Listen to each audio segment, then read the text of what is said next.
All right, the LA Chargers win just got even better post-game. We love doing this. We love kind of looking at it, breaking things down, lessons that we've learned from this game. And there's some news that just happened after the game. They're like, ooh, that's good. So let me know your thoughts in the comments on this one. If you're new to the channel, we are Detroit Lions fans, but this channel is fully dedicated to the Chargers. To give you an outsider's look into your team, you beat the Titans. Here's the good news. You win, life's good, and you look up, and the Minnesota Vikings, who you just crushed, really destroyed the Lions. Lions get a late touchdown, kind of make it interesting, really interesting there at the end, but it wasn't. The Vikings come into Ford Field, beat the Lions. The Lions are now 20-5 in the last year and a half, and so they're just straight up rolling. Hard to beat. We all know it. I mean, I think there's something like basically what I'm getting at. The Lions, as good of a story as it is and everything like that, they're even better than I think people realize. Like when you look at their records over the last 3 years, it's something really good. So this team that you lost or that you dominated comes in, dominates the Lions. It's like, again, it's week to week. Everything changes. It's matchups. We all get all that. But I think you win and advance. Even now, that's like so... It's survive and advance, it's March Madness. That's what you talk about in March Madness is just like, it's so hard to win. Just win and move on. And not only last week did you crush the Minnesota Vikings, then you have to go to the Titans. Same thing, right? We got to just find a way to win. And so when you do that, it's awesome. And then here's something that the Tennessee Titans were saying about this game, the media of the Tennessee Titans. Let me know your thoughts. Mike McCoy just doesn't have what it takes. Saw him in the thumbnail. And it just is like, oh yeah, what a good reminder. A, how hard it is to win in this league. B, that you've now won back-to-back games and just the season's back on track. Everything's fine, literally fine. And you see your old coach and it's just like, no, doesn't have it.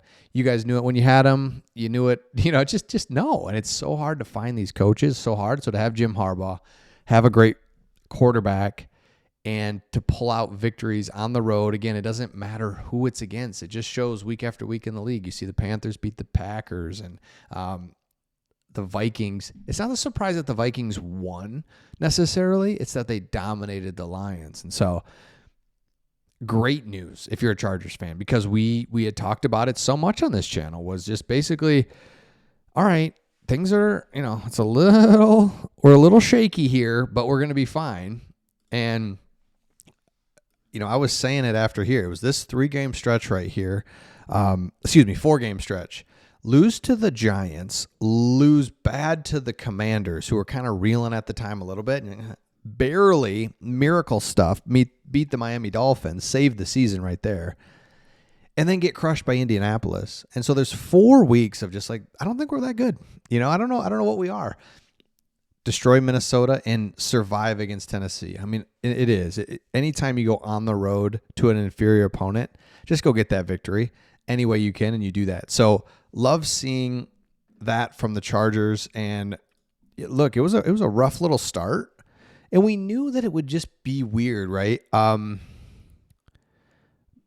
But not like giving up an interception return and a punt return for a touchdown in the first 12 minutes. The Chargers calmly rallied behind the arm legs of Justin Herbert. So one of the things that's kind of crazy, and this is another good news, is I wish I could find this stat or find it exactly, but basically if you get a scoop and score or a pick six in a game, you are going to win like 98% of the time.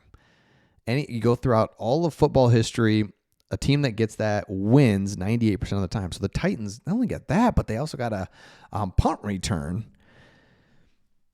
and they still lost, which is just kind of crazy. It just shows, how bad they are and how good, the Chargers can be, kind of settled in, and Justin Herbert and the whole thing just settled in. So another good news there. It's just like you had actually no business winning that. Still settled things down, was able to make sure that you got the victory. So real crazy stuff. After a 2-game losing streak, the Chargers have rallied for wins over Minnesota and the Titans to improve to 6-3 and stay near the top of the AFC West standings. That's 100% what you're trying to do right now. It's middle of the season. Let's just not, get 4 games behind the Chiefs or anything like that. Let's just stay right up there. Perfect. Yeah, it was 14-7. It was like, oh my gosh.